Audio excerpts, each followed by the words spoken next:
Welcome everyone. Today's subreddit is r/EntitledParents. We've got a handful of crazy stories for you today, including one where an entitled Karen actually got charged with attempted kidnapping. Let's jump into these, and if you're enjoying these videos, consider hitting that subscribe button as it really helps this channel out to bring you more daily Reddit stories. Entitled mom gets mad when I don't let her toddler touch my newborn. So I just had a baby Monday. Usually you stay at the hospital for a couple of days just to make sure everything's okay. But with my city being a COVID hotspot, I begged the doctors to let us go early. Me and baby are perfectly healthy and she's not my first, so everyone was okay with us going home. We got discharged late Tuesday evening. I'm waiting at the hospital entrance for my man to bring the car around, and this young mom with her maybe 3-year-old daughter comes through the doors. The little girl immediately says, "Look, mommy, a baby." The woman looks and congratulates me. She tells me she's beautiful, then turns to her daughter and says, "Go say hi." I pick up the car seat as the little girl is running my way and she tries to touch my baby's face. I turn so she can't reach her and nicely say, No, honey, she's too little." The little girl starts throwing a fit, saying she wants to give the baby a hug, and the mom goes, "Just let her see the baby, she's not sick." I replied with, "I'm sorry, I'm not comfortable with that," and try to walk outside. The mom stands in front of me, blocking my way, and proceeds to call me a stuck-up biatch and tells her kid that I'm heartless as she picks her up and walks away, flipping me the bird. Some people just don't get it. Yeah, no kidding, some people really don't get it. Even if we weren't in the middle of a pandemic, if I was this person, I still wouldn't want some random rowdy 3-year-old kid trying to hug my newborn baby. A baby that's just barely even leaving the hospital. Like, no, get away from me. Entitled mom infects the whole house with COVID-19. I'm posting this to get it off my chest and to share to the world how entitled my own mother is. Recently, my mother had friends come over for dinner multiple times. I've warned her that this is not okay, but her response has always been, "It's fine, they are really close family friends." Which is true, they looked after me when I was little. So when we found out that this friend of ours got COVID, my parents had themselves tested. At the time, my mother was asymptomatic, so the test came up negative. After a couple days, she started getting a fever, so my father, my wife, and I told her to quarantine herself in her room, which she said she would. What we didn't know, though, is that when we're not home, she's been walking around everywhere and cleaning the house, meaning she's been in every room. Her excuse is that she's trying to help. Not only that, she's also been cooking dinner for my dad and leaving leftovers for us, which she did not inform us about, so not knowing we've been eating the food as well. Next, my father started getting a cough, and then my wife, and I started getting a fever. Now our whole house is sick.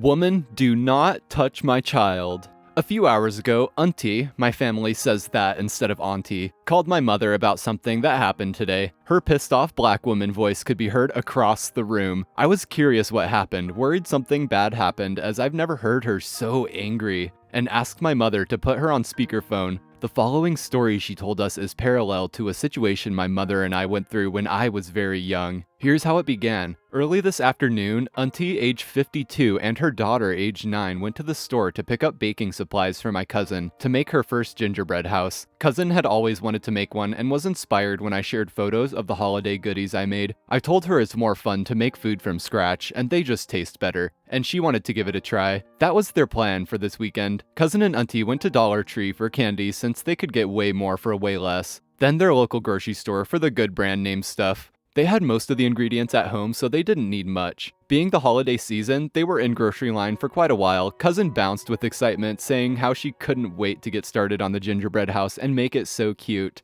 There was a white woman in line behind them. Auntie assumed 40-something, whose outfit said she could buy anything at full price and still afford her bills for the month. She said with a big smile, "Your daughter has such pretty hair." One thing about the women in my family, we all have great hair because we take care of it. It's thick, healthy, and beautiful, and we take pride in it. We all stopped using relaxers before cousin was even born. So it was 100% pure African American hair. It's a lot of work, but the payoff is worth it. Cousin loves getting her hair styled. Today's style was 2 twists over her head like a headband, butterfly clips, and matching bubble balls around 4 separate, evenly parted twists with flower barrettes on the ends. It was windy where they live, so Auntie also gelled her hair down. Auntie thanked the woman for the compliment. Cousin was shy around strangers and inched forward, feeling uneasy as the woman was not on the 6-foot marker on the floor separating them. While Auntie started loading her things onto the conveyor belt, she noticed one of Cousin's flower barrettes fell off and one of her little twists came loose. Since Auntie has bad knees, she asked her to pick it up as not to lose it.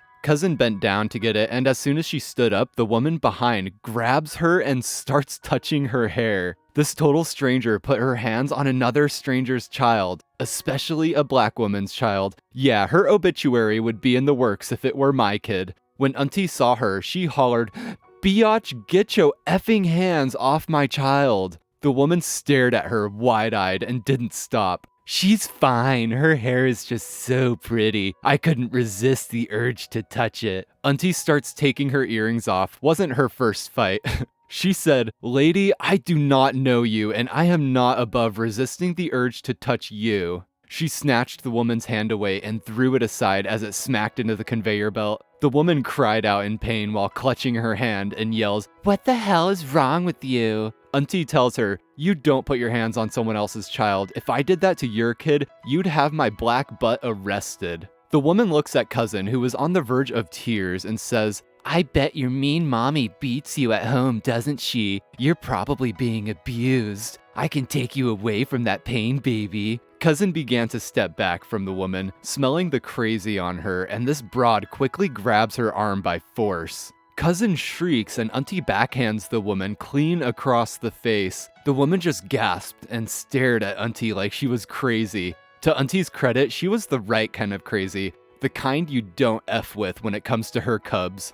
Auntie didn't know if someone called a manager or security or if they were already coming, but they did, and the 2 security men restrained Auntie. She's no small lady. The woman immediately started sobbing and told them, "Arrest this psycho. She assaulted me when all I did was say her daughter's hair was pretty." Auntie said, "You put your hands on my baby. You're lucky I'm not whooping your butt up and down these aisles." The cashier and some onlookers vouched for her, saying she didn't know the woman who just started touching Cousin's hair for no reason. The manager told one of the security guards to stay with the woman while he, Auntie, and the other guard went to his office. Auntie told them everything that happened before they checked the CCTVs. Everything from the woman touching Cousin's hair to Auntie slapping the taste out of her mouth when she tried to grab Cousin by force. Everything Auntie told them was caught on video. The manager asked if Cousin was okay, and she said yes.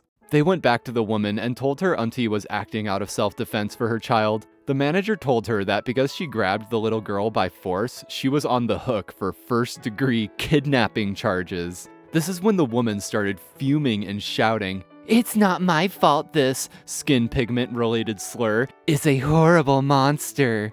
And there it was, the infamous word that ended Paula Deen's career and made Dave Chappelle a household name. The manager, the security guards, the onlookers, Auntie saw a lot of dropped jaws and heard a lot of shocked gasps.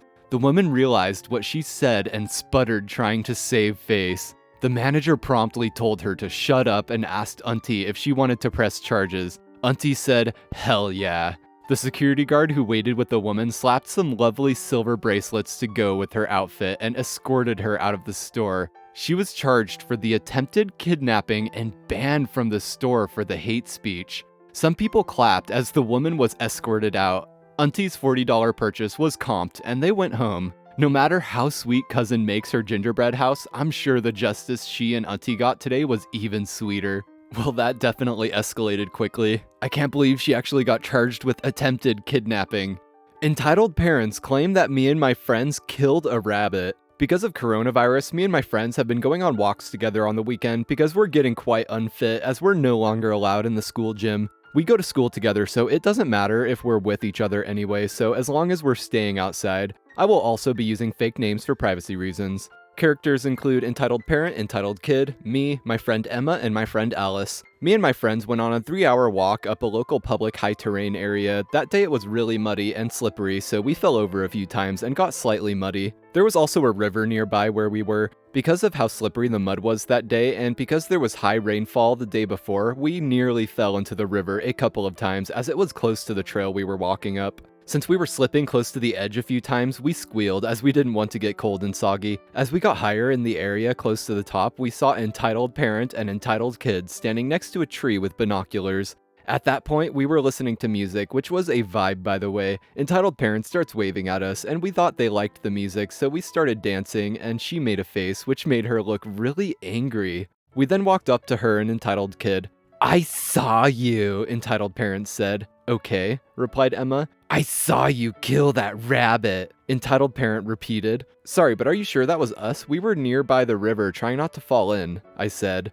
"No, stop lying. We saw you. You can't kill animals here unless you own this land," she shouted. "Whoa, lady, calm down. We didn't kill any rabbits. In fact, I haven't even seen any today," said Alice. "You killed the rabbit," said entitled kid. She looked around 4 or 5 years old. "We're leaving. We didn't kill any rabbit," replied Emma. We then left. In the distance, we heard entitled kid screaming, "I'm calling the police," whilst waving her hands frantically in the air. We whispered whatever and kept on walking around the trail. After 20 minutes, the police never showed, and we assumed she wasn't going to call the police as she was in the wrong. 10 more minutes had passed, and as we were going to leave the area, a police car pulled up with 2 officers inside. They stopped us and asked if we were the ones supposedly killing rabbits. We told them no, but the lady kept saying she saw us and heard the rabbit screaming.